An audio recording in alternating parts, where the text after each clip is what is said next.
Bonjour à tous et bienvenue. Vous écoutez le podcast vidéo de Séquence Plus, la chaîne qui ne met pas le moral dans les chaussettes. Je m'appelle PA et je suis vidéaste. Dans cet épisode, je vous dis tout sur mon concept éditorial qui regroupe deux thématiques.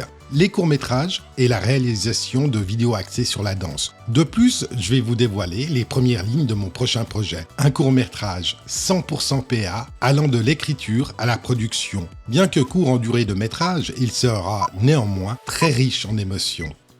Pour entrer dans le vif du sujet, même si la diffusion des courts-métrages n'est pas dans les tendances actuelles des réseaux sociaux et ne procure pas autant de visibilité que d'autres types de contenus, il est important de ne pas sous-estimer leur potentiel. Ils permettent d'atteindre un large public. Ils peuvent également stimuler l'interaction par le biais des espaces commentaires. Les réseaux sociaux fournissent des outils d'analyse qui permettent de mesurer l'engagement et leur impact, ce qui peut être une excellente ressource afin de les améliorer à l'avenir. Alors abonnez-vous.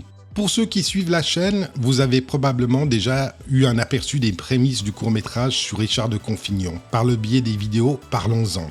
Si ce n'est pas le cas, je vous invite à les visionner après ce podcast vidéo. La production de celui-ci est pour moi un projet passionnant et enrichissant. Il permet de me plonger dans l'histoire de notre région, d'explorer une période riche en culture et en tradition. L'époque médiévale étant souvent associée à de nombreux mythes et stéréotypes, la production de celui-ci me permet une remise en question de mes propres idées sur cette période. Si l'aventure est belle, elle demande également un investissement important de la part de l'ensemble de l'équipe. Contrairement à un court-métrage qui se déroule en pleine période contemporaine, celui-ci nécessite une attention toute particulière pour éviter la pollution contemporaine, une forte mobilisation en ressources humaines et en matériel, mais aussi beaucoup de patience.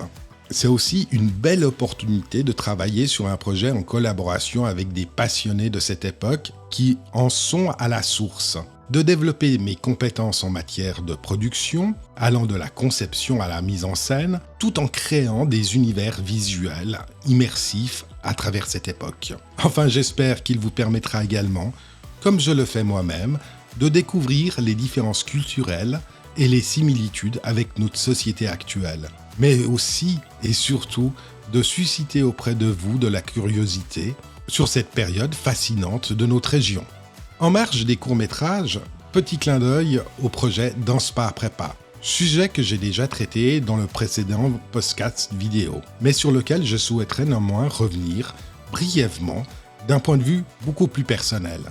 Le projet Danse pas après pas est pour moi une occasion unique de rencontrer des danseurs talentueux, passionnés et passionnantes et de développer mes compétences techniques en capturant l'énergie et la passion de la danse. Pour rappel, il s'agit d'un projet qui a pour but de faire découvrir des danseurs, danseuses et la danse à un large public. Je vous invite également, à la fin de ce podcast vidéo, d'aller découvrir sur la chaîne les vidéos que nous avons déjà réalisées.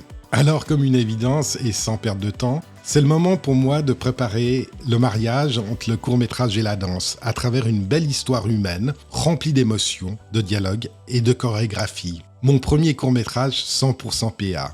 L'écriture du scénario arrivant à sa fin, j'ai le plaisir de vous en dévoiler les prémices. Les pas de l'amour raconte l'histoire d'un homme qui est confronté à des difficultés quotidiennes. Il tombe amoureux d'une danseuse, ce qui lui donne une raison de sourire, une raison de continuer à vivre jusqu'au bout de la nuit. Mais cela n'est pas aussi simple dans une société tourmentée où l'amour a perdu la plupart de ses belles valeurs. Ceci le pousse dans des crises émotionnelles intenses. Il en ressent des douleurs et traverse des crises de panique. Mais il a fini par réaliser que ces émotions sont le fruit de l'amour. Et pour vous donner un peu l'envie d'en savoir plus, je vous invite à regarder un très bref aperçu à travers quelques images d'illustration.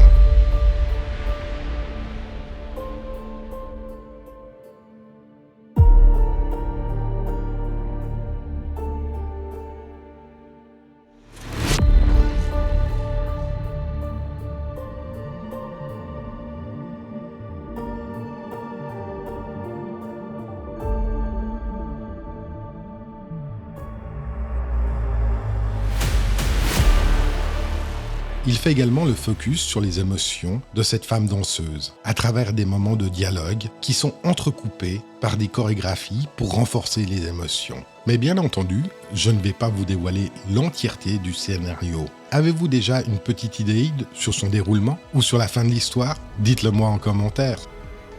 Et si vous avez aimé ce podcast vidéo, mettez un petit pouce.